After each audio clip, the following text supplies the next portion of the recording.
শুভ বিকাল বন্ধুরা, আজকে আমি সিদ্ধ পিঠা বানাচ্ছি। এই কিন্তু ফার্স্ট টাইম বানাচ্ছি।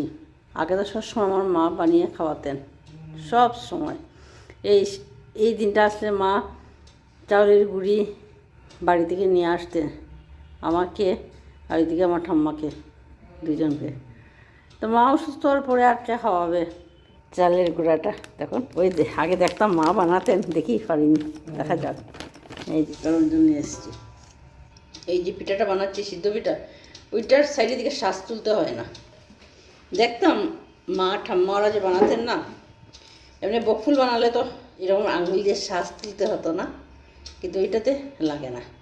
যে ছোটোবেলায় দেখতাম মা বানাতেন, কোনোদিন বানাইনি, এখন দরকার পড়েনি, বানাইনি। উনি বানিয়ে দিয়ে দিতেন সিদ্ধ পিঠা আর তালের বড়া, এই দুটো নিয়ে আসতেন। আমাদের বাড়িতে তো তাল গাছ আছে,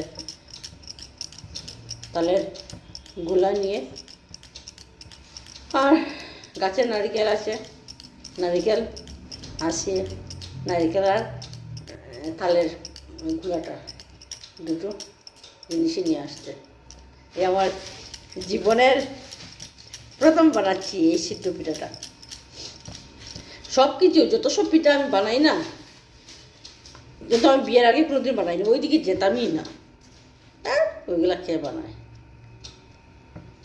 মা বলতেন, ঠাম্মা কখনো রাগও করতেন, ঠাম্মা বলতেন আয় ভাই আয় শিখ। বলছে না না, এগুলো তোমরা বানাও। আজকে বানিয়ে দেখি কীরকম হয়। ভালো যদি হয় তাহলে আরও দিন বানাবো। আমেরিকানে যখন যাবো না, তখন মেয়েকে বানিয়ে খাওয়াবো। জলটা গরম হয়ে যাচ্ছে, যেমন এখন একসাথে মনে হবে না, যে কয়টা হয় আগে করে নিই। তারপর এই যেদিকে কাপড় আছে না, এইটা দিয়ে এইরকম দিয়ে দেবো। দেখুন, এখন এইটা দিয়ে আমি তাও এখনও কিন্তু শিখিনি। এখন বসিয়ে মাকে জিজ্ঞেস করলাম, তো মা বললেন যে যখন দেখবে মানে কালচা কালচা রং যখন দেখবি তখনই নামিয়ে দিবি। এখন খেয়ে দেখি কীরকম হলো। খুব টেস্টি, ভীষণ ভীষণ। কীরকম হয়েছে? ভালোই হয়েছে।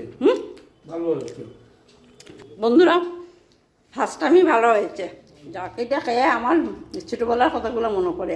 ঠাম্মার দিকে বানাতেন আর আমরা এগুলো একাই চাপটা চাপটে করে নিয়েছে করে দিতাম। আজকে আমার এই সিদ্ধ পিঠাটা কীরকম হলো অবশ্যই একটু লাইক শেয়ার কমেন্ট করবেন যদি ভালো লাগে। আর আমার পেজ আর ইউটিউব চ্যানেলটা সাবস্ক্রাইব করে দিবেন। টাটা।